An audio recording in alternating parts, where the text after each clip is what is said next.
Bismillahirrahmanirrahim. Assalamualaikum warahmatullahi wabarakatuh. Alhamdulillah. Hamdan katsiran tayyiban mubarakan fihi. Ma yuhibbu rabbuna wa yardah. Wassalatu wassalamu ala Rasulillah. Ala alihi wa sahbihi wa man tabi'a bihudahu ila yaumiddin.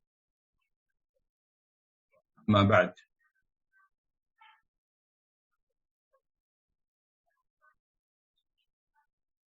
Para jemaah sekalian yang dimuliakan Allah Subhanahu wa taala. Alhamdulillah, kita bersyukur kepada Allah Subhanahu wa taala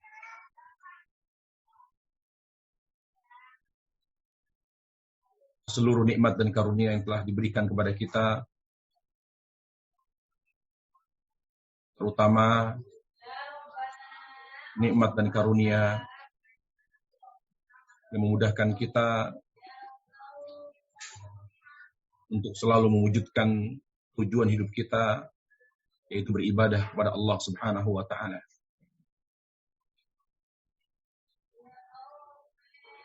Syukur kepada Allah Subhanahu wa taala merupakan kunci kebahagiaan. Rasulullah sallallahu alaihi wasallam bersabda, "La ukhbirukum bi khairi kunuzil mar'." Maukah kalian beritahukan orang yang sempurna dan bahagia hidupnya? Lalu sahabat menjawab, "Qalu bala ya Rasulullah."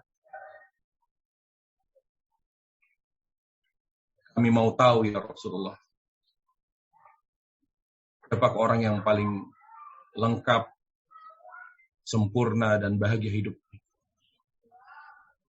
Nabi alaihissalam bersabda, "Liyattakhid ahadukum qalban syakira wa lisanan dzakira wa zawjatan salihatan tu'inu ala amri dinik." Seorang yang lengkap dan bahagia hidupnya di dunia berlanjut kepada kebahagiaan akhirat adalah orang yang memiliki atau orang yang hidupnya ada 3 hal dalam hidupnya. Yang pertama, dia memiliki hati yang bersyukur kepada Allah. Kita tahu bahwa kebahagiaan itu yang merasakan adalah hati. Di sini Nabi alaihissalam mengatakan, seorang yang memiliki hati yang bersyukur, maka lengkap dan bahagia hidupnya. Arti orang yang akan Allah Subhanahu wa taala bahagiakan, tenteramkan hidupnya adalah orang yang selalu bersyukur dengan hatinya kepada Allah Subhanahu wa taala. Kedua, memiliki lisan yang selalu berzikir kepada Allah Subhanahu wa taala. Dan zikir, lisan terbaik adalah membaca Al-Qur'anul Karim. Lisan yang akan Allah Subhanahu wa taala jaga kebaikannya, tutur katanya adalah lisan yang selalu dan banyak membaca Al-Qur'anul Karim. Kemudian ketiga, orang yang akan bahagia hidupnya adalah yang memiliki pasangan hidup yang saleh atau salehah. 3 hal inilah yang menentukan kebahagiaan hidup seorang muslim di dunia. Memiliki hati yang bersyukur, lisan yang berzikir, dan memiliki pasangan hidup yang saleh atau salihah. Jika kita telah mengetahui bahwa kunci kebahagiaan hidup adalah dengan selalu bersyukur kepada Allah Subhanahu wa taala, karena syukur kepada Allah Subhanahu wa taala adalah amalan utama hati. Ya. Jadi inti syukur adalah syukur hati. Adapun syukur dengan lisan, syukur dengan amal, itu adalah penekanan. Ya, penekanan daripada syukur dengan hati kita.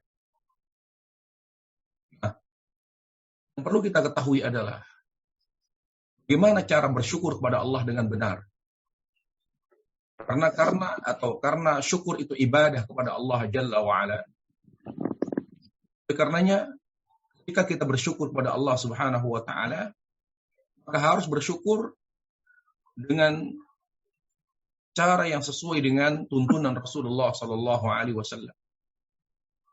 Kita tidak boleh bersyukur dengan cara kita. Ya, kita wajib bersyukur kepada Allah Subhanahu wa taala yang merupakan kunci kebahagiaan. Itu dengan cara yang sesuai dengan tuntunan Rasul sallallahu alaihi wasallam. Bagaimana Rasul sallallahu alaihi wasallam bersyukur? Yang pertama, Rasulullah sallallahu alaihi wasallam bersyukur dengan selalu menjaga hati untuk tetap ikhlas setiap kali beramal. Di beliau sallallahu alaihi wasallam selalu beramal karena Allah. Ikhlas karena Allah Subhanahu wa taala. Ini merupakan rukun syukur yang pertama. Makanya kita harus meninggalkan, kalau kita ingin bahagia, ingin bersyukur kepada Allah Subhanahu wa taala, hal-hal yang bertolak belakang dengan tauhid dan ikhlas. Untuk lebih jelasnya,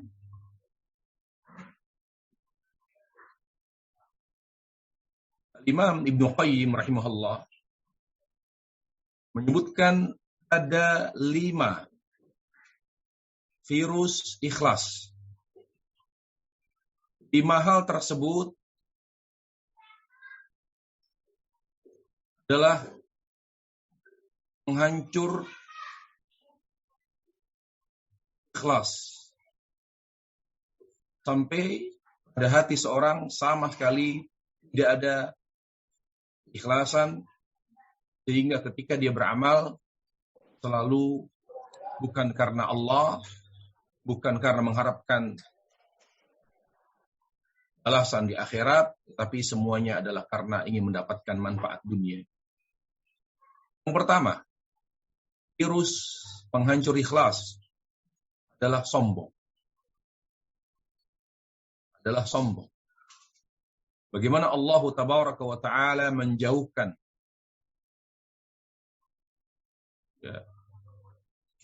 ikhlas dari hati iblis.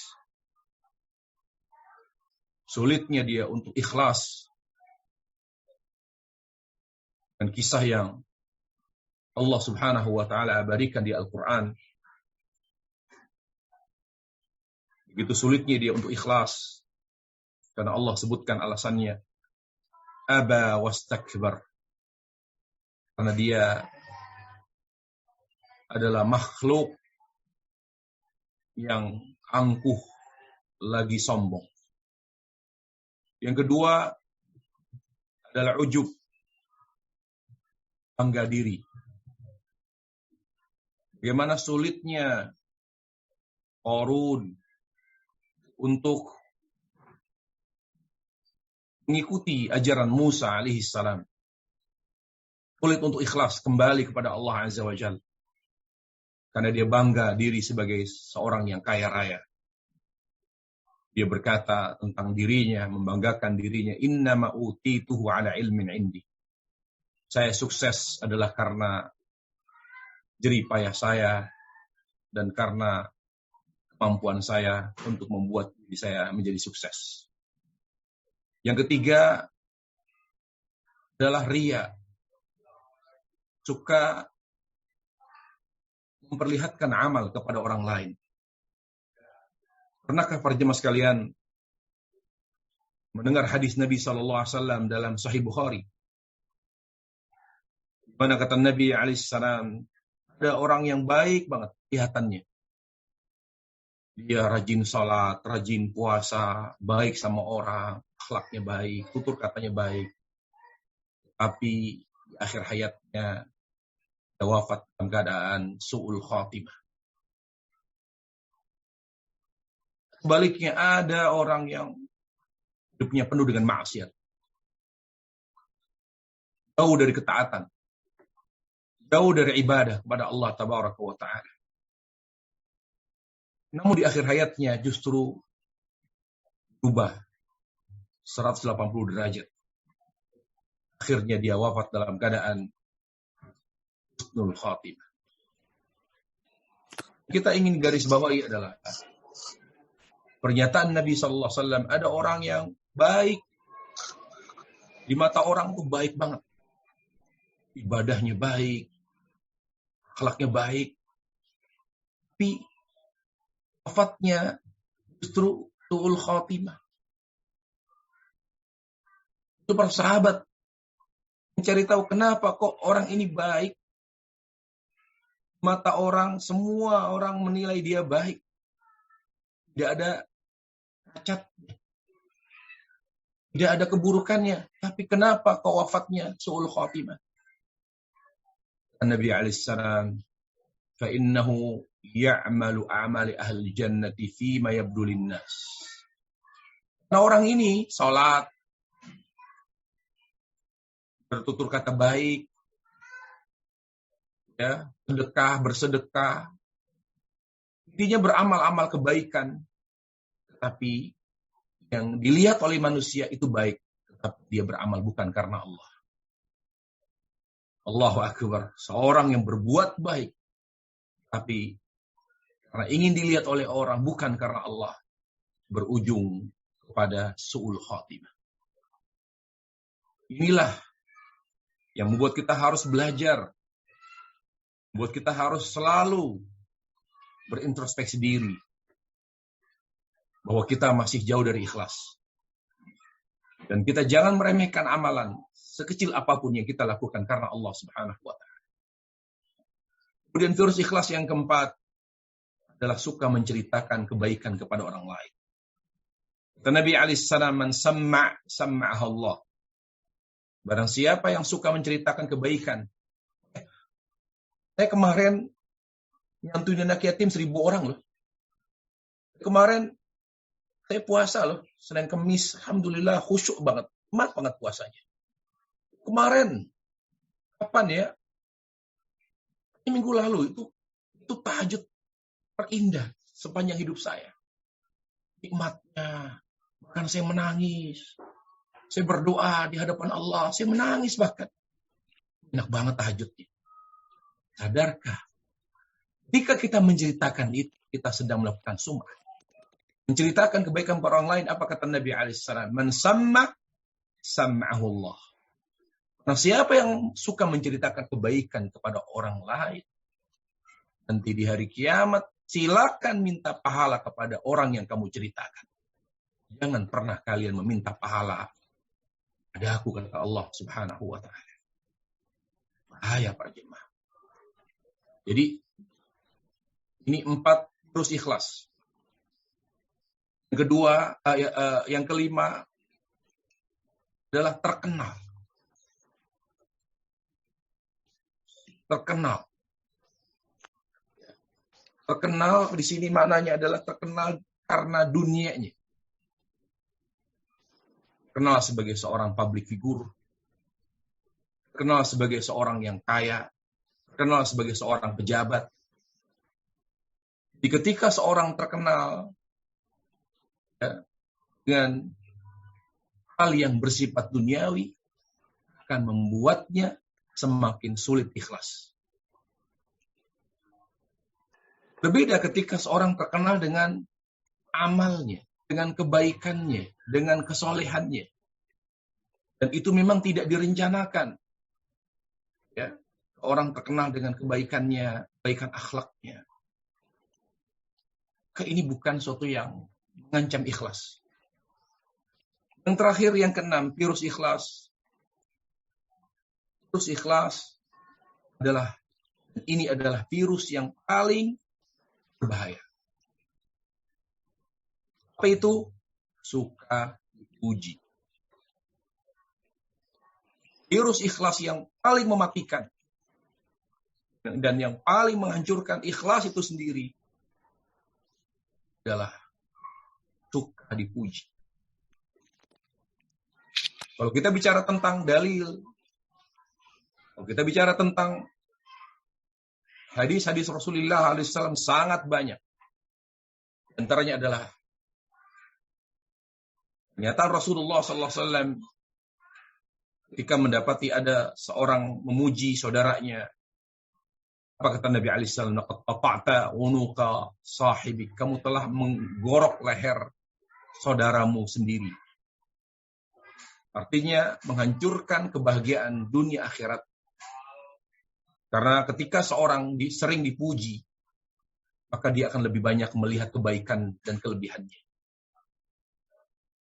Jadi sulit untuk melihat kekurangannya. Ketika seorang sudah sangat atau tidak pernah melihat kekurangannya, maka dari situ awal keburukannya. Bukankah Allah Ta'ala menyuruh kita untuk lebih banyak melihat kekurangan daripada kelebihan kita? Nah, itulah cara kita untuk mencapai takwa. Selalu berintrospeksi diri. Allah Ta'ala berfirman, Ya ayyuhalladzina amanu taqullaha ayyuhalladzina amanu taqullaha wal tanzur nafsum ma qaddamat liqad. Orang-orang yang beriman, takwalah kepada Allah. Sering-seringlah kalian berintrospeksi diri, bermuhasabah untuk menggapai nasib akhirat yang baik. Wal tanzur nafsum ma qaddamat liqad. Jemaah sekalian, dibuka Allah Subhanahu wa taala.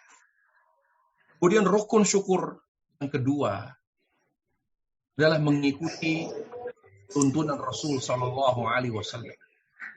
Artinya kalau kita ingin bersyukur, hidup kita harus kita lakukan, cara hidup kita harus sesuai dengan contoh Rasulullah sallallahu alaihi wasallam.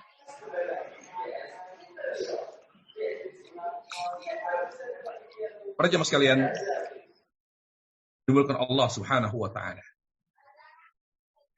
Alhamdulillah kita bersyukur karena Allah memudahkan kita untuk bisa bertemu di majelis ilmu ini yang akan membahas tema yang sangat menarik ya, dan mungkin sangat kita butuhkan dalam kehidupan kita, itu tentang amalan hati. Ya. Mari kita mulai kajian kita dengan terlebih dahulu saya ingin memberi muqaddimah atau kata pengantar.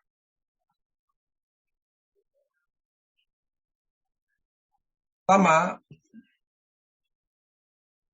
kita harus yakini dan mengetahui dunia merupakan jembatan kebahagiaan atau kesengsaraan akhirat.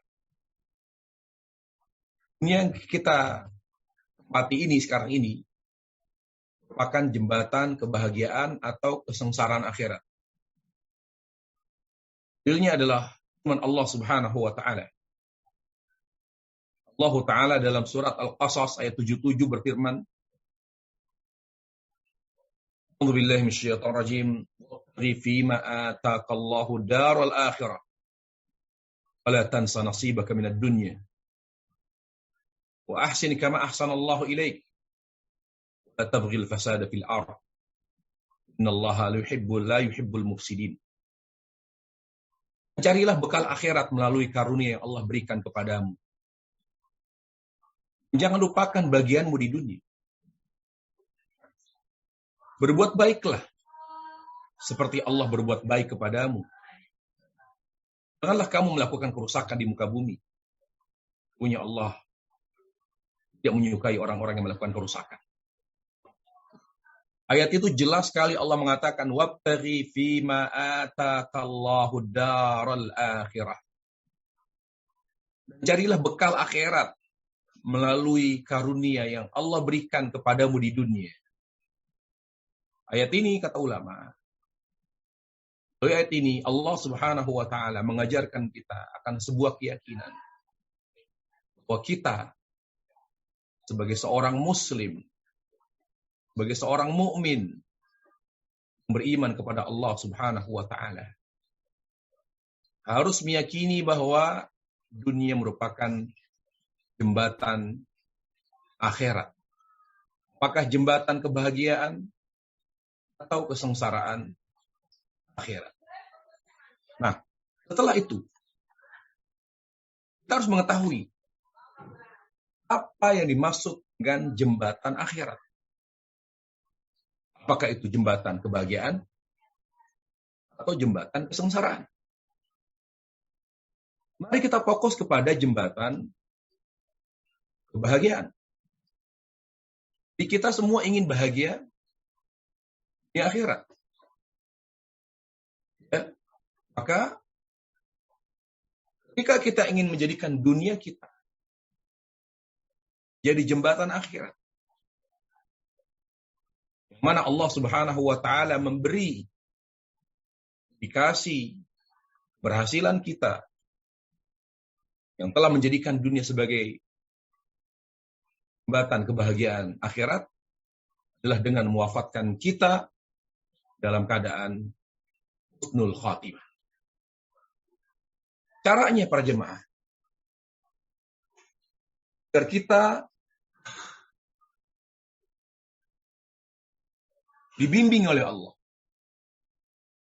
diberi taufik oleh Allah Subhanahu wa taala menjadikan dunia sebagai jembatan akhirat. Dengan memperhatikan dua hal penting yang Allah perhatikan, memperhatikan dua hal penting yang Allah perhatikan selama manusia di dunia. Jadi selama kita di dunia, ya, yang pada akhirnya kita akan kembali kepada Allah Tabaraka wa Ta'ala. Inna lillah, inna ilaihi raji'un. Kita semua adalah milik Allah. Dan akan kembali kepada Allah Subhanahu wa Ta'ala. Wa nabluukum bisyarri wal khairi fitnah. Wa ilaina turja'un. Kami akan uji selama kalian di dunia. Ujian, musibah. Ujian kenikmatan. Dan pada akhirnya kalian akan kembali kepada kami. Kata Allah Subhanahu wa Ta'ala. Kita tidak mau kembali dalam keadaan sengsara. Kita tidak mau kembali dalam keadaan su'ul khatimah. Kita ingin kembali dalam keadaan bahagia. Ikuti apa yang dikatakan oleh Nabi alaihissalam. Perhatikan dua hal. Allah perhatikan selama di dunia. Itulah kunci husnul khatimah. Kita menjaga dua hal ini, maka Allah akan jaga kita. Allah pastikan kita bahagia dunia akhirat. Simak dengan baik. Sabda Rasulullah sallallahu alaihi wasallam. Bagaimana yang diriwayatkan Imam Muslim. Mana beliau sallallahu alaihi wasallam bersabda, "Allah la yanzuru ila suwarikum amwarikum, walakin yanzuru ila qulubikum a'malikum." Punya Allah tidak akan melihat tampilan dan harta kalian. Tetapi yang Allah lihat dari kalian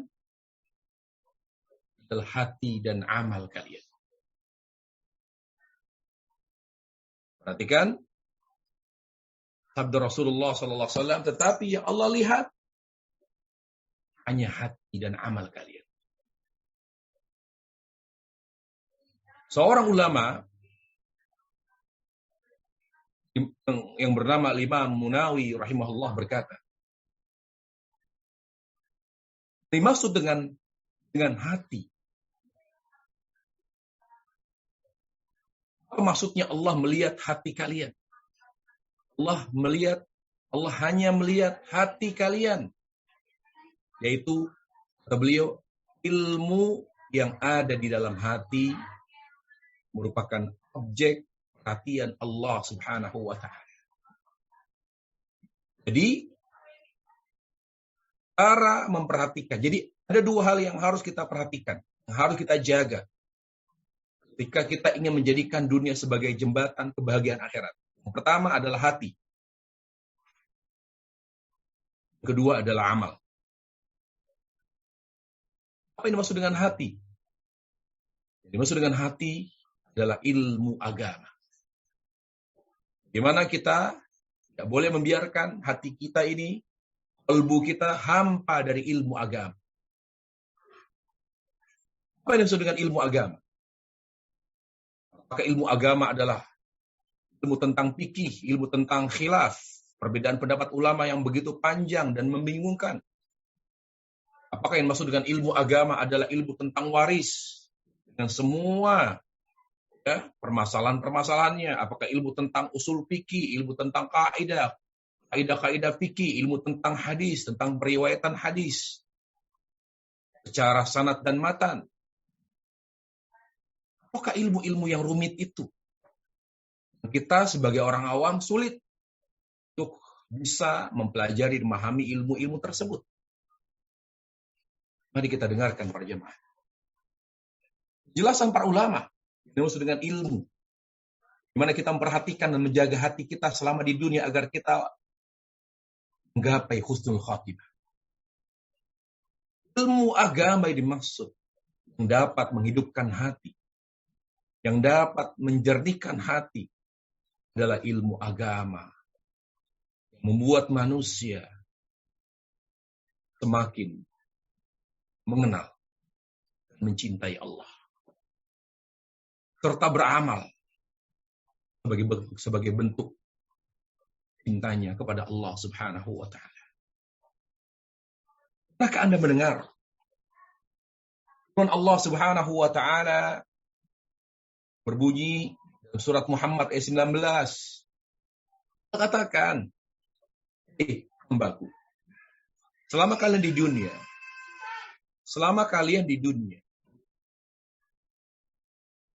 ada dua hal yang harus saya perhatikan.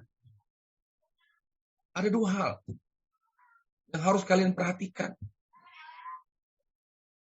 Maka hidupmu, aku jamin, adalah hidup yang berkah. Hidup yang bahagia, meskipun hidup penuh dengan kesederhanaan.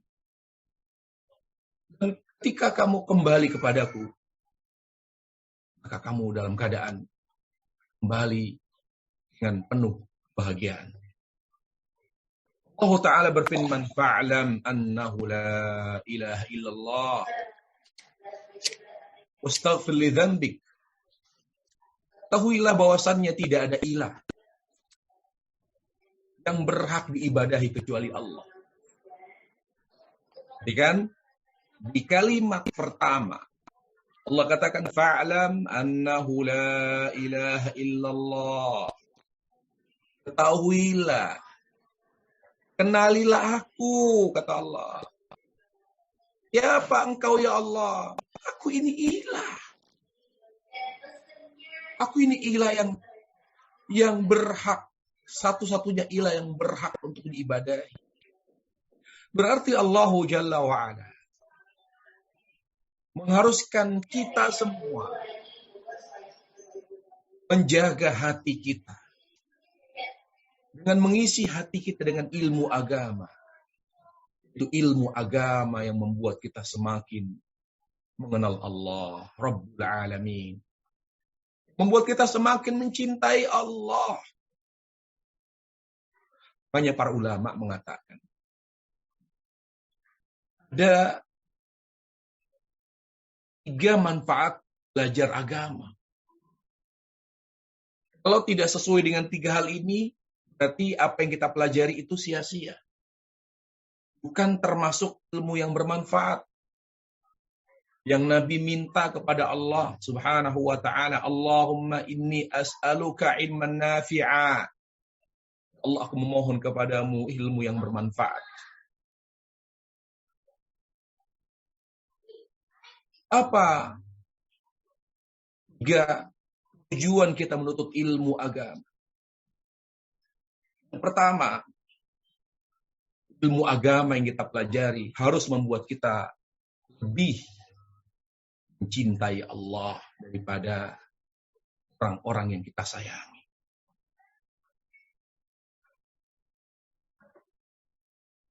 Itu tujuan pertama, menuntut ilmu agama.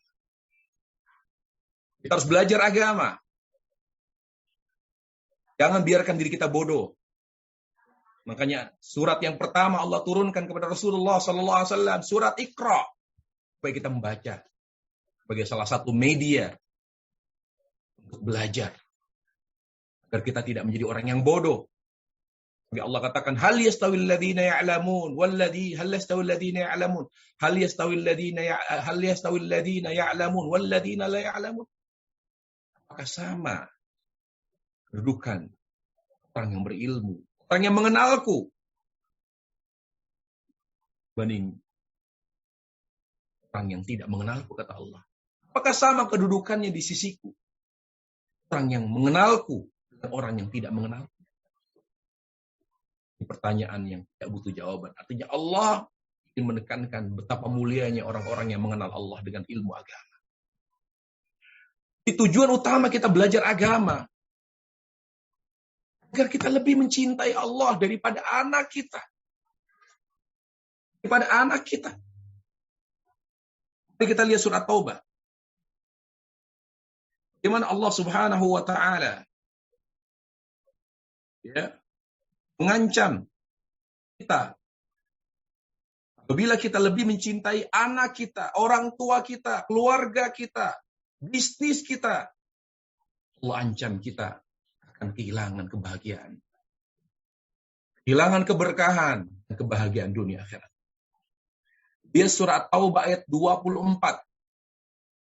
Allah katakan, Kul in kana aba'ukum wa abna'ukum wa ikhwanukum wa azwajukum wa ashiratukum wa amwalun iqtarabtumuha wa tijaratun takhshawna kasadaha wa masakinu tardawna ahabba ilaikum innallaha wa rasulih jiharin fi sabili fatarabbasu hatta ya'ti Allahu bi amri wallahu la yahdil qaumal fasiqin.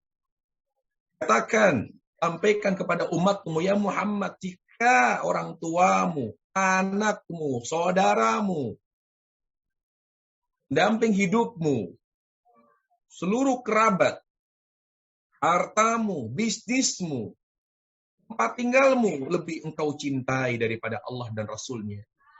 Bahkan engkau lebih memilih semua itu daripada berjihad di jalan Allah Subhanahu wa ta'ala. Berjuang di agama. Sini berjuang bukan berarti harus dengan perang. Karena perlu dipahami para jamaah sekalian, jihad itu tidak selalu identik dengan perang. Sebuah pemahaman yang keliru. Kalau kita pahami makna jihad, jihad itu tidak selalu identik dengan perang. Karena Islam bukan agama yang anti-HAM. Islam bukan agama yang kerap melanggar hak asasi manusia. Jangankan hak asasi manusia, hak asasi hewan pun betul-betul dijaga oleh Islam. Bagaimana Rasul SAW bersabda, ada seorang wanita masuk dalam neraka karena dia telah menyiksa seekor kucing. Bayangkan betapa besarnya upaya Islam menjaga hak asasi hewan. Maksud dengan jihad, saya ulangi, jihad itu tidak selalu identik dengan perang. Bagaimana dipahami oleh banyak orang Islam, tidak. Dimaksud dengan jihad adalah mengerahkan seluruh potensi untuk mewujudkan sesuatu yang dicintai Allah.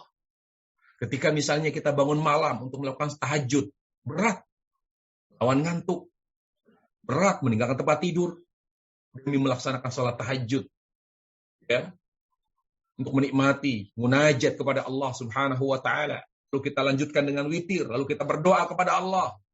Saat banyak orang lelah dalam tidurnya, maka itu jihad. Ketika kita terbangun mendengar azan, Allahu Akbar, Allahu Akbar, azan subuh, lalu kita bangun pada saat kita sedang ngantuk, kita berjuang. Kita harus berwudu, mungkin wudunya dengan air dingin, tidak ada air yang hangat. Kemudian kita harus berjalan, bagi laki-laki berjalan menuju masjid, itu jihad. Jadi jihad itu tidak harus dipahami dengan terang. Karena jihad adalah mengerahkan semua kekuatan demi mewujudkan sesuatu yang dicintai Allah Subhanahu wa taala.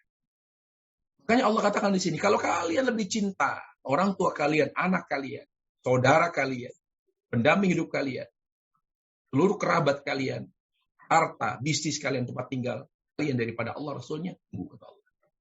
Tunggu kehancurannya, aku akan timpakan kepada kalian. Ya. Di tujuan utama kita belajar agama, agar Allah lebih cinta, lebih kita cintai, agar Rasulullah SAW lebih kita cintai. Yang kedua, tujuan kita belajar agama, agar kita bisa mencintai siapapun, anak, suami, mencintai istri, mencintai orang tua, menyayangi mereka, karena Allah. Mencintai mereka karena Allah. Karena perintah Allah. Gimana membayangkan? Cintai seorang karena Allah. Karena perintah Allah. Ulama menjelaskan. Bisa kita ambil pelajaran dari surat Al-Isra. Allah Subhanahu wa taala menyuruh kita untuk menyayangi orang tua kita bukan karena kebaikan mereka. Dan juga kita tidak boleh durhaka karena keburukan mereka. Sayangilah orang tua kita. Hormati mereka karena perintah Allah Subhanahu wa taala. Allah berfirman, "Wa qadha rabbuka alla ta'budu illa iyyah. Bil walidaini ihsana." Dan Rabbmu telah memutuskan, telah memerintahkan kalian untuk tidak beribadah kecuali hanya kepada Allah.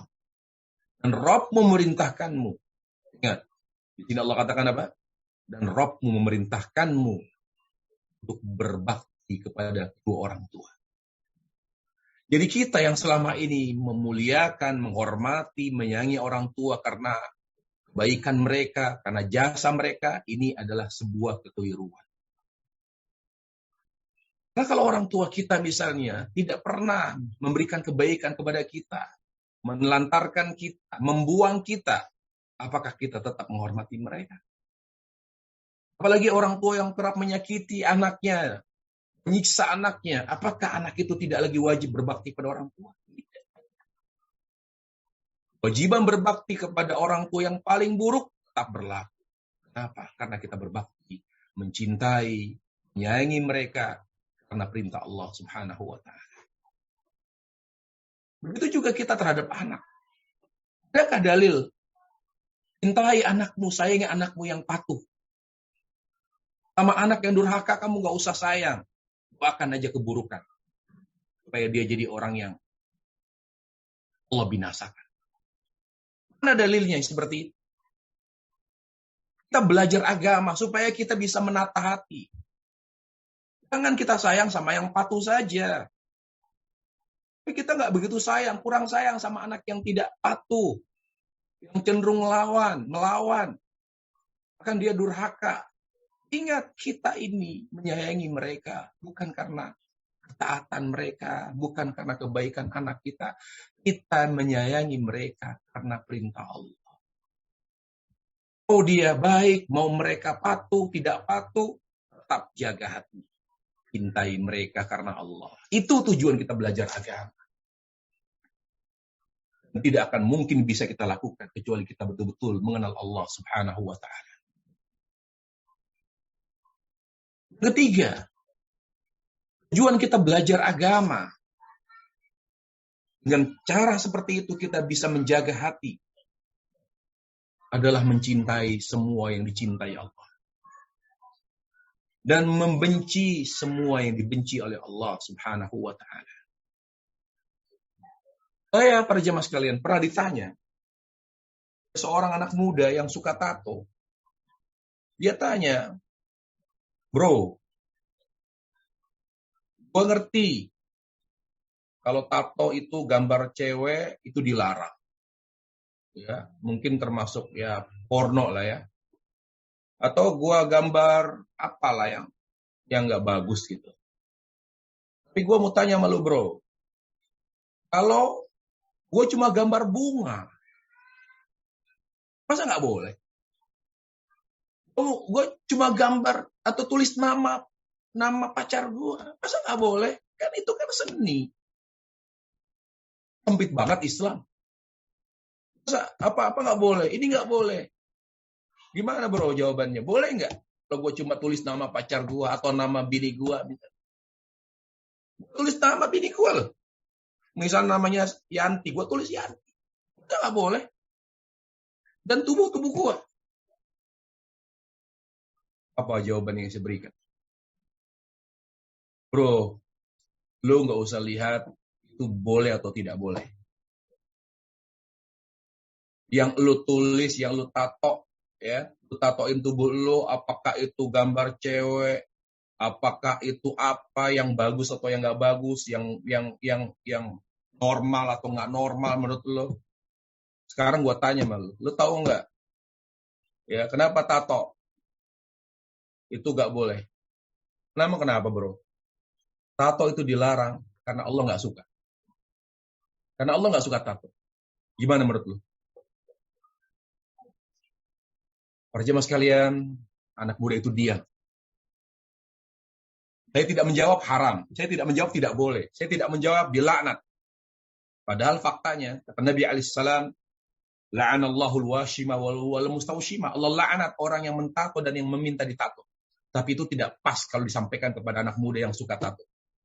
Tapi saya jawab, kenapa? Walaupun lo cuma tulis nama pacar lo cuma tulis nama bini lo tulis nama cowok lo tulis atau lo gambar bunga yang indah, bunga anggrek, bunga melati yang lo suka.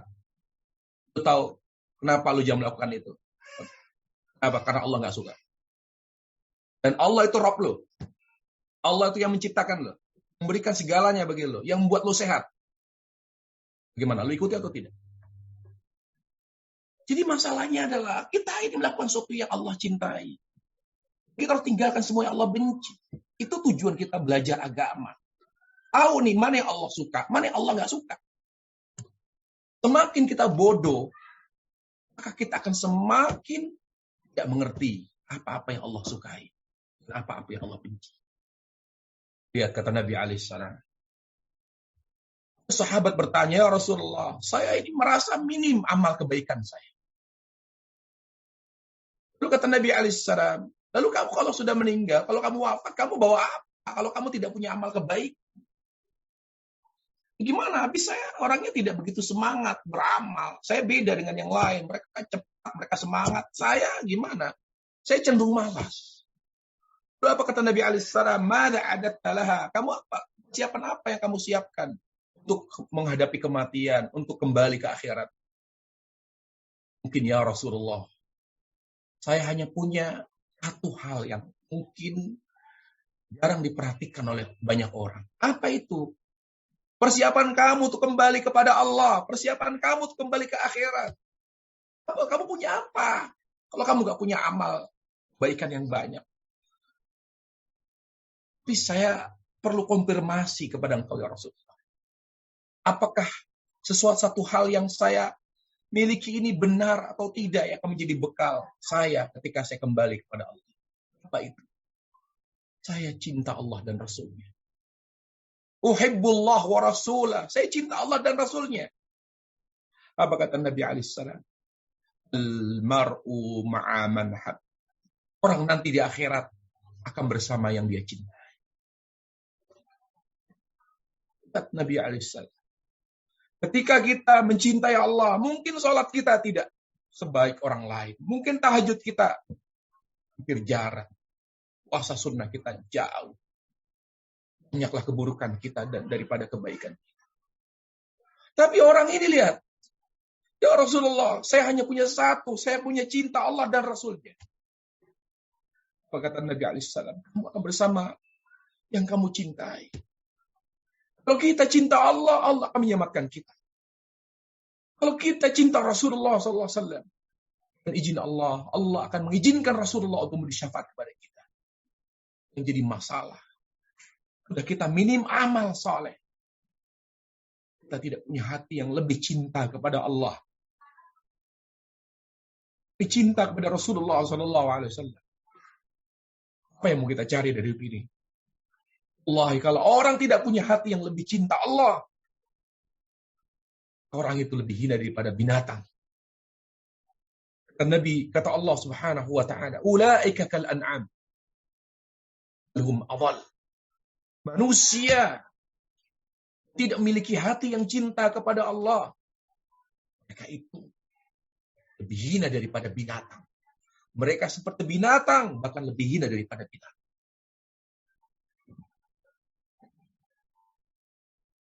Jadi kita ambil pelajaran dari firman Allah. Fa'lam annahu la ilaha illallah. Cara memperhatikan, menjaga hati kita dengan belajar agama yang membuat kita mengenal Allah. Ujungnya adalah mengenal Allah agar kita mencintai.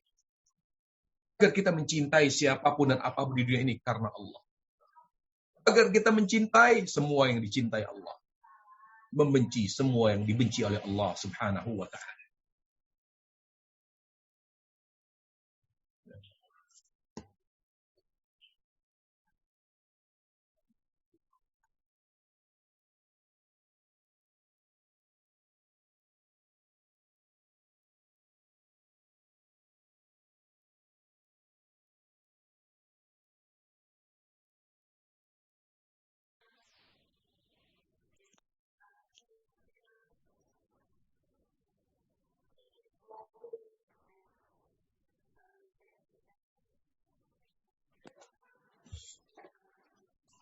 Ustaz. Mohon maaf, tadi ada gangguan sedikit. Gimana para jemaah sekalian, dilanjutkan atau bagaimana?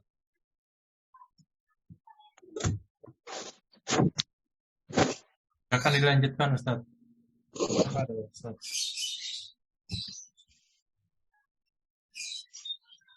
Materinya bagaimana para jemaah? Berat gak nih? Masya Allah, luar biasa bagusnya Ustaz. Silakan dilanjutkan Ustaz. Tapi saya agak berat melanjutkan nih. Bismillah, kita lanjutkan.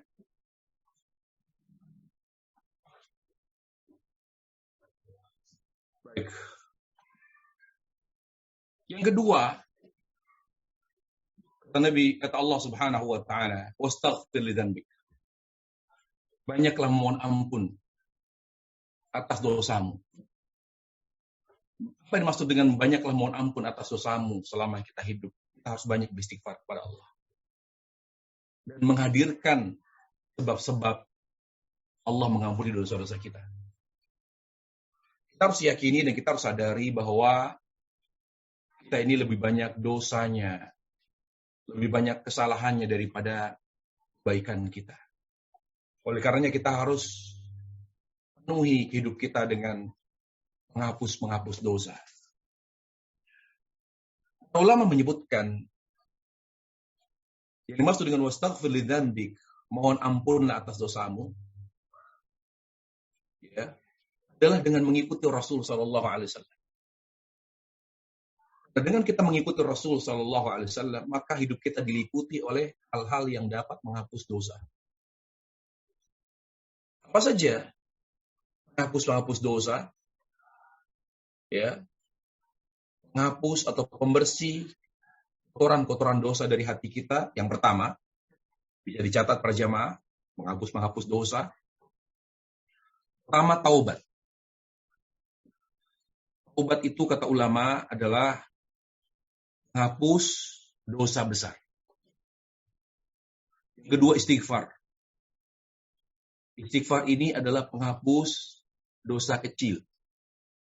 Kalau orang berbuat dosa besar, tidak bisa diatasi dengan istighfar saja. Dia harus bertaubat pada Allah Subhanahu wa Ta'ala. Yang ketiga adalah amal soleh. Ya, Allah jadikan salat menghapus dosa. Allah jadikan wudu penghapus dosa. Allah jadikan puasa penghapus dosa. Allah katakan innal hasanati yudhibna sayyi'at, bahwa kebaikan-kebaikan itu dapat menghapus dosa. Yang keempat adalah musibah. Allah Subhanahu wa Ta'ala menjadikan musibah yang menimpa kita menjadi penghapus dosa. Semakin berat musibah yang menimpa kita, maka semakin banyak dosa-dosa yang Allah akan hapus. Rasulullah alaihissalam bersabda, ya, hatta syauka yushaquha illa kafarallahu biha khataya. Ya, tidaklah seorang tertimpa kesedihan, musibah apapun sampai ketika kakinya tertusuk duri, kecuali Allah akan hapus dengan musibah itu dosa-dosanya.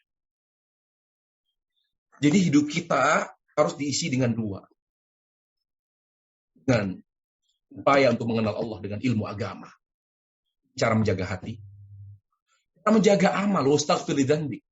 Itu apa? Dengan beramal sesuai dengan tuntunan Nabi alaihissalam. Karena manakala kita beramal sesuai dengan tuntunan Nabi, maka hidup kita diwarnai oleh penghapus-penghapus dosa. Coba ayo. Lihat warna-warni kehidupan Nabi sallallahu alaihi wasallam. Nabi orang yang paling banyak bertobat. Nabi alaihissalam, wallah inni la atubu Allah fil yaumi atamarra. Demi Allah saya bertobat kepada Allah satu hari 100 kali. Dan Nabi tidak punya dosa tapi banyak bertobat kepada Allah. Beliau selalu beristighfar kepada Allah. Lisannya basah dengan istighfar kepada Allah Subhanahu wa Ta'ala. Istighfar yang paling banyak beliau ucapkan, Rabbil firli wa tub alayya innaka antat tawwabur rahim. Rabbil firli wa tub alayya innaka antat tawwabur rahim. Bicara amal soleh, tidak ada yang bisa mengungguli amal soleh beliau. Sampai tahajud saja, membuat tahajud Nabi alaihissalam membuat Aisyah gelisah. Membuat Aisyah itu sedih. Karena beliau mendapati kaki Nabi alaihissalam sampai bengkak. Karena terlalu lama berdiri ketika tahajud. Sampai Aisyah mengatakan, Alaysa qad ghafarallahu laka ma taqaddama min dhanbik wa ma ta'akhkhar. Bukankah Allah telah menghapus seluruh dosamu? Artinya engkau tidak punya dosa ya Rasulullah. Kenapa engkau sampai melakukan tahajud seperti ini? Ini namanya menyiksa diri. Ini berlebihan ya Rasulullah. Apa kata Nabi alaihissalam? Tidak Aisyah, aku menikmatinya. Dan aku melakukan semua ini karena aku ingin bersyukur kepada Allah Subhanahu wa Ta'ala. Coba kita lihat lagi, apa? Sabar. Musibah-musibah yang menimpa Nabi alaihissalam tidaklah beliau hadapi kecuali dengan penuh kesabaran. Semua musibah sudah beliau lalui. Musibah kehilangan orang yang dicintai, beliau tidak pernah melihat wajah ayahnya. Ketika beliau berumur 6 tahun, dia kehilangan ibu kandungnya. 6 tahun para jemaah. Di saat beliau sudah sangat kenal betul ibunya. Kemudian dia kehilangan kakeknya, kemudian pamannya, kemudian istrinya. Seluruh anak Nabi wafat sebelum beliau, kecuali Fatimah. Beliau hidup sederhana, beliau bukan orang kaya. Ya, beliau pernah diracun. Bahkan karena diracun oleh seorang Yahudi Khaybar. Dan itu beliau rasakan ketika beliau sedang mengalami sakaratul maut. Tapi beliau mengatakan, wallahi inna lil mauti la sakarat. Rasa betul sesakit di dada. Efek dari racun yang masuk ke dalam tubuh Rasulullah. Nabi diracun, tapi Allah jaga sehingga beliau tidak wafat. Efeknya ada, terasa di dalam tubuh beliau. Beliau pernah ketika di perang Uhud luka parah, sampai beberapa gigi beliau tanggal, gigi beliau itu lepas. Sampai beliau mengatakan, la yuflihukum syajju nabiyahum, tidak akan selamat orang yang berani melukai Nabi. Musibah apa? Beliau tidak pernah rasakan. Semua itu beliau hadapi. Beliau lewati dengan penuh kesabaran. Jadi caranya bagaimana saya sabar dalam menghadapi musibah? Bagaimana caranya saya selalu dekat dengan taubat? Bagaimana cara saya suka beristighfar? Bagaimana caranya hidup saya selalu diisi dengan amal saleh? Ikuti Rasulullah. Ikuti Rasulullah sallallahu alaihi wasallam. Allah berfirman, "Laqad kana lakum bi Rasulillah uswatun hasanah." Kalau ada pada di Rasulullah suri tauladan yang baik. Jadi kita ini jangan hidup semau kita. Ikuti Rasul, secara otomatis hidup kita akan dipenuhi dengan menghapus dosa. Kemudian, bicara tentang ilmu yang akan menjernihkan hati kita, yang akan membahagiakan hati kita. Ilmu apa? Ilmu tauhid. Karena ilmu agama maksudnya adalah ilmu tauhid. Inti ilmu agama adalah ilmu tauhid. Ilmu tauhid itu mencakup apa saja? Yang pertama, ya. Jadi ilmu tauhid dicapai dengan pertama, merenungi nama, sifat, dan perbuatan Allah. Renungilah Asmaul Husna. Siapa itu Ar-Rahman, siapa itu Ar-Rahim, Al-Malik, Al-Quddus, As-Salam, Al-Mu'min, Al-Muhaimin. Renungkan arti Ar-Rahman. Bagaimana kita mengaplikasikannya dalam kehidupan kita? Apa itu Ar-Rahim? Apa itu As-Salam? Apa itu Ar-Ra'uf? Apa itu Al-Ghaffar, Al-Ghafur, At-Tawwab? Banyak dari kita hanya membaca, tapi tidak pernah merenungi, menghayati, apalagi mengamalkannya. Yang kedua, tauhid bisa dicapai dengan meyakini hanya Allah yang menciptakan kita, hanya Allah yang mengatur alam semesta. Kenapa kita tidak boleh menyembah Isa? Karena Isa tidak bisa menciptakan. Allah Subhanahu wa taala secara tidak langsung mengkritik ya orang yang menyembah selain Allah. Gimana Allah mengkritik itu secara tidak langsung, secara tersirat di surah Al-Fatihah. Di surah Al-Fatihah Allah Subhanahu wa taala mengatakan, kalau ada orang, ada makhluk yang bisa melakukan salah satu dari tiga hal ini, dia boleh disembah. Kalau dia tidak bisa melakukan satu hal saja, maka dia tidak layak diibadahi dan disembah. Allah berfirman, Alhamdulillahi Rabbil Alamin. Allah katakan, Alhamdulillah. Allah memuji dirinya. Alhamdulillah. Kenapa Allah memuji dirinya? Karena hanya Allah yang berhak diibadahi. Kenapa hanya Allah yang berhak diibadahi? Karena dia adalah Rabbul Alamin. Jemaah, pahami makna Rabb. Rabb itu, sebagaimana dijelaskan para ulama, memiliki tiga makna. Makanya ketika Allah katakan, Alhamdulillah, Allah puji dirinya, terus setelah itu ayat yang berikutnya, Rabbul Alamin. Kenapa tidak mengatakan Fatirus Samawati wal Ard? Kenapa tidak mengatakan Badi'us Samawati wal Ard? Khaliqus Samawati wal Ard? Apalah. Tapi Allah katakan Rabbul Alamin. Karena di sini Allah ingin menyatakan yang berhak diibadahinya aku, karena aku Rabbul Alamin. Apa makna Rabb? Rabb yang pertama maknanya cipta. Akulah yang berhak dipuji, akulah yang berhak diibadahi karena hanya aku yang mampu menciptakan. Kalau Isa bisa menciptakan, silakan ibadahi Isa. Kalau Siddhartha Gautama bisa menciptakan, dia boleh disembah. Kalau dewa-dewa yang diibadahi, yang disembah oleh orang Hindu, bisa menciptakan, sembah mereka. Kalau Dajjal bisa menciptakan, sembah Dajjal.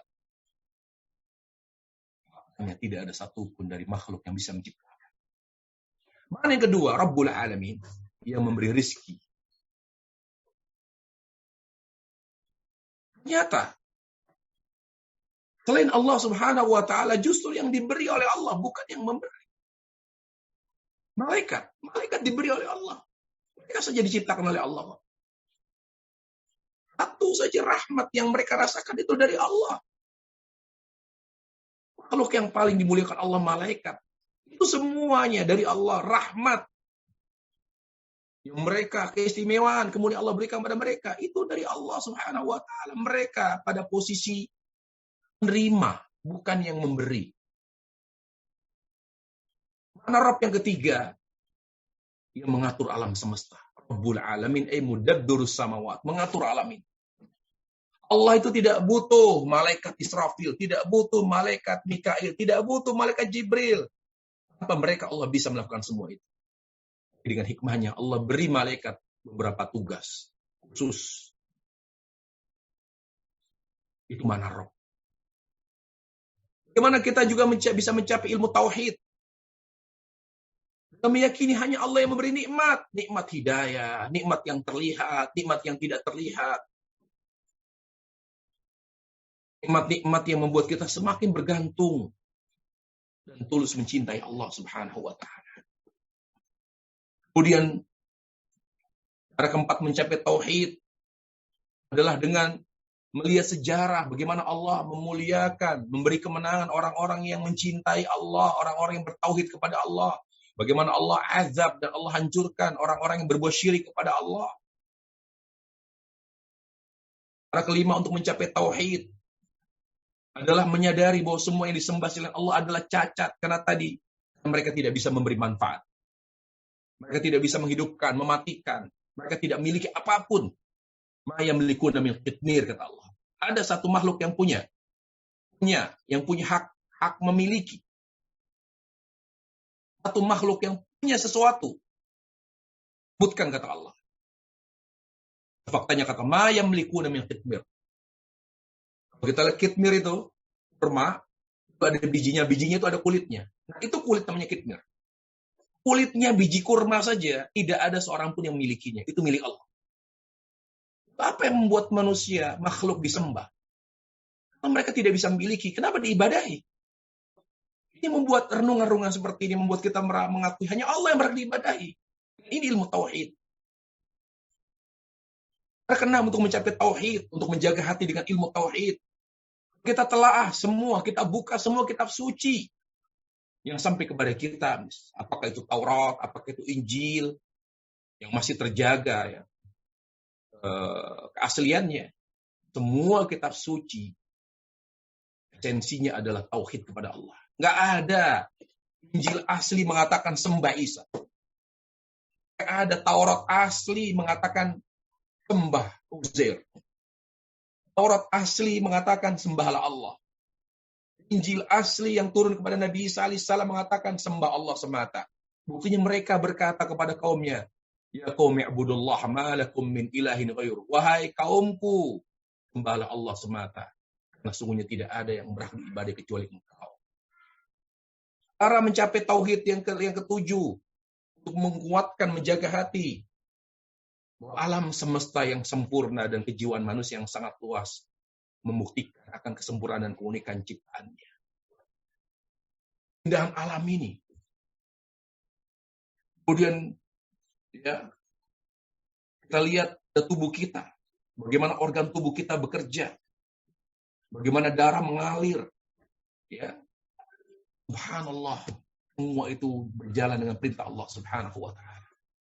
Coba kita buka otak kita. Bagaimana saraf itu yang ada di otak kita, yang ada di kepala kita.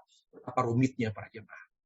Yang akan membuat kita semakin bertakbir, semakin bertasbih. Subhanallah, Allahu Akbar. Semakin mengakui keagungan Allah Subhanahu wa ta'ala. Nah, jadi dari apa yang telah saya paparkan, maka kita giring, ya, kita mau giring para jemaah nih. Saya mau giring para jemaah. Apa sih umur manusia? Umur kita ini, dunia kita ini apa artinya? Bagaimana umur kita ini menjadi tentu kebahagiaan akhirat kita? Kalau kita membuka Al-Quran, membuka hadis-hadis Rasul Sallallahu Alaihi Wasallam, ternyata arti umur manusia. Contoh dalam surat Al-Asr. Di sana Allah Subhanahu wa ta'ala menyampaikan makna dan arti umur manusia. Kalau kita memahami arti dan makna umur kita, insya Allah kita akan istiqomah secara umum. Apa artinya? Allah Subhanahu wa taala menyampaikan bahwa makna dan arti umur kita yang harus kita jadikan umur kita untuk hal-hal yang sejalan dengan makna hidup kita. Apa artinya? Arti umur manusia artinya kesempatan untuk mengenal Allah, untuk mencintai Allah, untuk membuktikannya dengan amal yang ia cintai. Itu makna dan arti umur kita. Dari mana kita tahu bahwa itu adalah kesempatan untuk beramal, kesempatan untuk mengenal Allah, kesempatan untuk mencintai Allah Subhanahu wa taala. Ya. Jemaah sekalian yang dimuliakan Allah Subhanahu wa taala. Surat Al-Asr mengatakan wal 'asri innal insana lafi khusrin. Demi masa. Maksudnya di sini Allah bersumpah dengan umur manusia. Bersumpah dengan umur manusia. Demi umur manusia Allah bersumpah dengan umur. Artinya umur manusia bagi Allah penting. Kenapa bagi Allah sangat penting? Karena umur manusialah yang menentukan nasib akhiratnya. Bagaimana dia mampu mengisi umurnya. Siapa yang selamat dari kerugian? Innal insana fi khusr. Kerugian, terutama kerugian akhirat. Apa kata Allah? Illal ladzina amanu.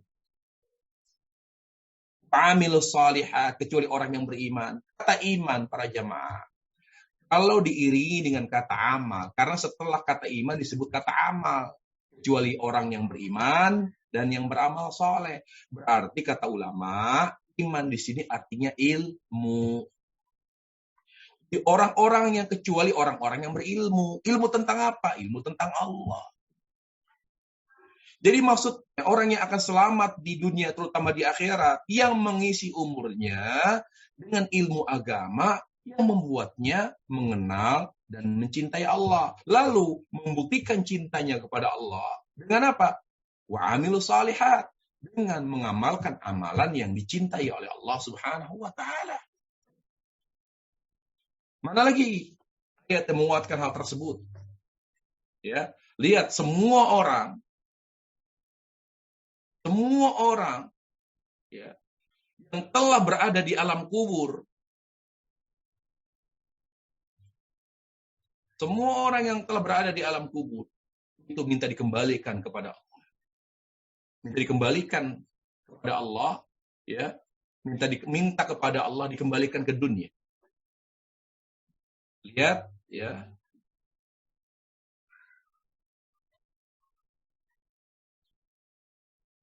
Surat Al-Mu'minun ayat 100.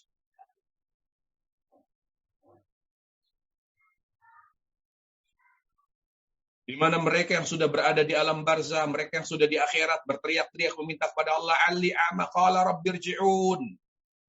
Ya Allah, kembalikan aku ke dunia ya Allah. Kenapa mereka minta dikembalikan ke dunia? La'alli amala salihan, agar aku bisa beramal soleh. Kesempatan untuk membuktikan amal, membuktikan cinta kepada Allah dengan amal yang Allah cintai. Lihat, dia minta kenapa dia tidak mengatakan, aku ingin kembali ke dunia ini bertemu dengan keluargaku, ingin bertemu dengan anak-anakku. Tapi dia mengatakan, tidak mengatakan itu. Tapi dia mengatakan, lali amalu salih, balikan aku ke dunia ya Allah. Aku ingin beramal soleh. Amal yang kau cintai. Yang selama ini, selama aku di dunia, aku abaikan, aku tinggalkan. Apa kata Allah? Kalla, tidak mungkin kamu kembali. Baik. Jadi itu makna umur kita. Kami para jemaah, apa sih arti umur kita? Yang kata Nabi alaihissalam, rata-rata umur umat Rasulullah sallallahu alaihi wasallam adalah sampai 70 tahun. A'mar ummati baina 60 wa 70.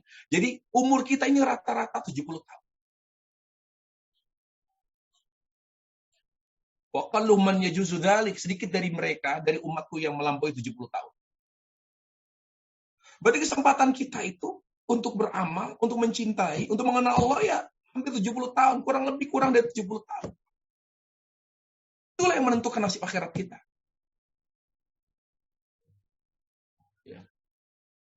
Tapi kalau kita menjaga hati kita, menjaga amal kita, menjaga hati dengan selalu mengisi hati kita dengan ilmu, membuat kita mengenal Allah, mencintai Allah Subhanahu wa taala dan membuktikan cinta kita dengan amal yang Allah cintai, itu amal yang sesuai dengan tuntunan Rasul sallallahu alaihi wasallam. Insya Allah hidup kita akan menjadi jembatan kebahagiaan akhirat. Baik. Masuk kepada amalan hati. Kita masuk kepada amalan hati. Sampai sini bisa menyimak para jemaah sekalian? Bisa, Ustaz. Bisa ya? Lanjut.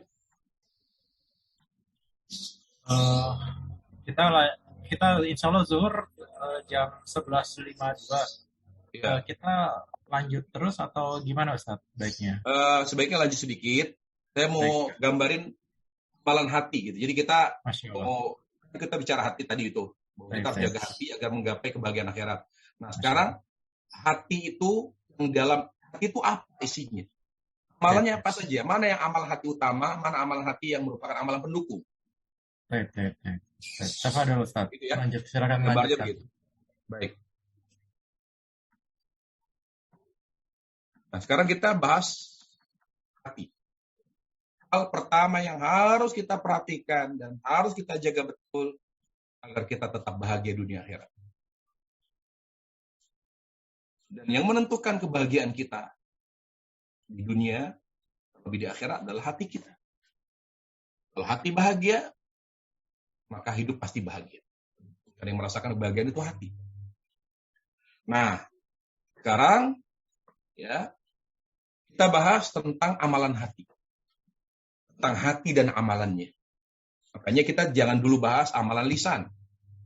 Yang paling penting itu amalan hati. Karena Nabi mengatakan, ala inna fil jasadi mudghah, idza saluhat salahal jasadu kullu, wa idza fasadat fasadal jasadu kullu. Ala, boleh di balik tubuh ini ada segumpal daging, jika baik akan baik seluruh anggota tubuh, jika rusak akan rusak seluruh anggota tubuh, yaitu hati.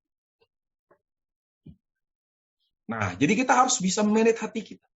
Memanage kalbu kita. Bagaimana memanajemen kalbu? Dengan menjaga kesucian hati. Dan memastikan amal-amal yang diamalkan oleh hati adalah amal-amal yang membuat hati semakin bersih, semakin sehat, semakin dekat, membuat kita dekat dengan Allah Subhanahu wa ta'ala.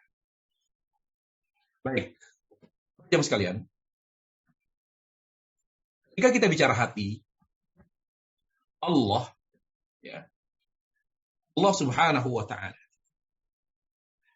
dalam surat Taubah.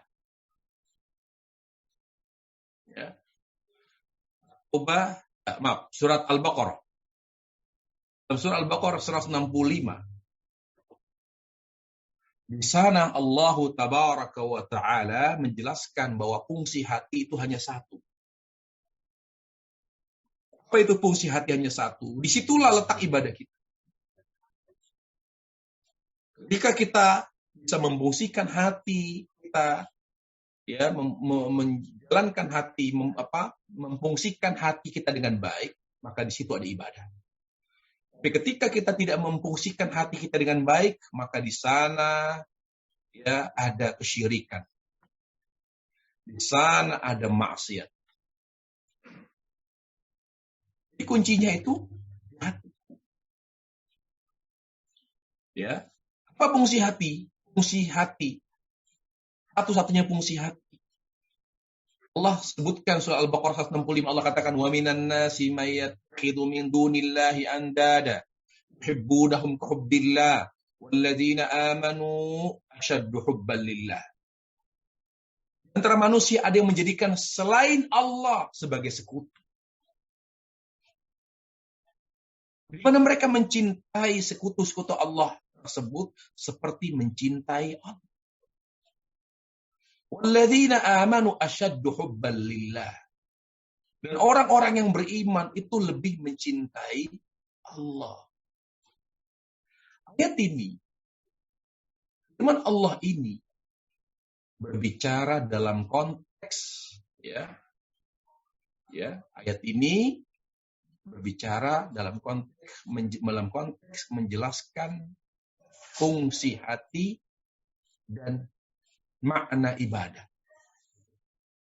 Ulangi. Ulama menjelaskan ayat ini Al-Baqarah 165 menjelaskan tentang fungsi hati, ya, dalam konteks menjelaskan fungsi hati dan makna ibadah. Pertama, fungsi hati. Di sini Allah menyinggung hanya cinta. Hanya Allah menyebutkan yuhibbunahum kahubbillah. Nah, Allah menyebutkan ada kesyirikan. Wa minan nasi may yattakhidhu min dunillahi andada. Di antara manusia ada yang menjadikan bagi Allah sekutu, berarti kesyirikan. Berarti Allah menjelaskan makna ibadah itu apa. Lalu Allah katakan yuhibbunahum kahubbillah. Bagaimana mereka mencintai selain Allah seperti mencintai Allah. Jadi dari ayat ini kita ambil dua pelajaran. Pelajaran pertama, fungsi hati itu hanya satu, yaitu mencintai. Mencintai. Dia hanya fungsi utama hati itu mencintai. Bukan takut, bukan berharap, bukan zuhud, bukan bertawakal, bukan bertaubat. Fungsi hati itu mencintai. Dan nanti objeknya itu apa? Objek cinta hamba itu apa? Ketika objeknya benar, yaitu Allah Tabaraka wa Ta'ala, maka hati akan baik. Hati akan suci. Namun ketika objeknya itu salah,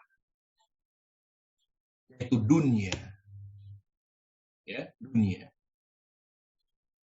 maka akan membuat hati ini menjadi sakit. Hati ini menjadi kotor. Hati ini bahkan menjadi mati. Ya. Mari kita lihat. Lihat surah Al-Imran. Allah Subhanahu wa Ta'ala berfirman, bagaimana hati akan menjadi rusak ketika kita menjadikan selain Allah lebih kita cintai. Ya, lebih kita cintai daripada Allah Subhanahu wa Ta'ala. Tadi sudah kita sebut surah Taubah. Allah katakan jika kalian lebih mencintai orang tua kalian, anak kalian, Allah ancam dengan azab. Surah Al-Imran juga begitu. Al-Imran ayat 14. Ya. Allah katakan di sini Allah menjelaskan lagi apa itu dunia kita. Ya, dunia kita yang kita kalau kita mencintai dunia kita secara berlebih, ya, melebihi porsinya, melebihi batas wajar, maka disitulah ya penyimpangan yang akan terjadi.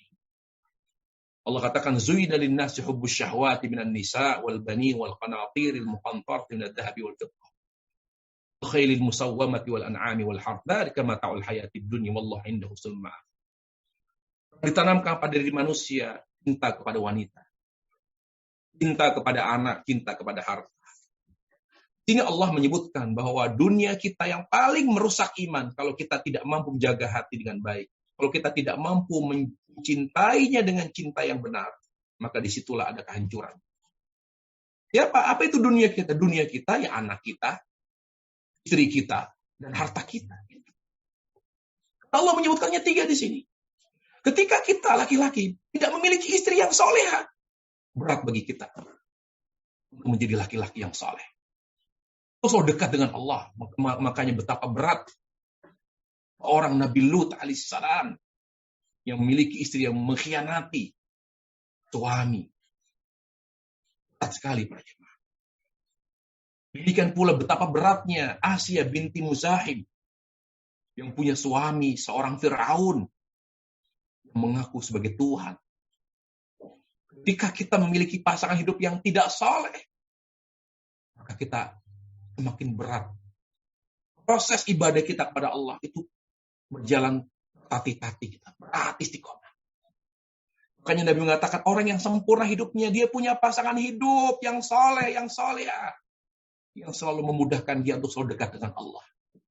Yang selalu mengingatkan, memberi nasihat, mengingatkan untuk selalu dengan Allah Subhanahu wa Ta'ala. Yang kedua, dunia kita itu anak. Makanya fitnah terbesar wanita itu anak. Anak. Makanya Allah katakan bahwa sebagian anak kalian adalah fitnah yang membuat kalian lupa kepada Allah. Inna min auladikum wa azwajukum fitnah. Inna ma amwalukum wa auladukum fitnah. Punya hartamu dan anakmu adalah fitnah. Yang ketiga, dunia kita adalah harta. Di tiga hal inilah ketika menjadi objek utama hati kita dalam hal cinta, di situ ada kemaksiatan. Di situlah ada penyimpangan yang berujung kepada kesyirikan. Makanya para ulama mengatakan, ya, hubud dunya ra'su kulli khati'ah. Mencintai dunia, mencintai pasangan hidup yang tidak saleh, tidak saleh, mencintai anak secara berlebihan, mencintai harta secara berlebihan, merupakan cikal bakal maksiat kita kepada Allah. Ya. Jadi dari ayat Al-Baqarah ini bisa kita tarik kesimpulan bahwa fungsi hati itu hanya satu, mencintai Allah. Yang kedua, ayat ini memberi pelajaran makna ibadah itu ini. Makna ibadah. Ibadah itu apa sih? Sujud kepada orang lain, kepada makhluk. Itu contoh. Sujud pun nanti tidak dikatakan ibadah. Kalau kita sebelum itu kita harus cari tahu motifnya apa. Bisa jadi dia sujud tapi tidak sujud kepada makhluk. Mungkin karena kebodohannya tidak diponis secara dengan cepat kita ponis itu syirik. Karena syirik itu berangkat dari hati. Ya, syirik itu berangkat dari hati.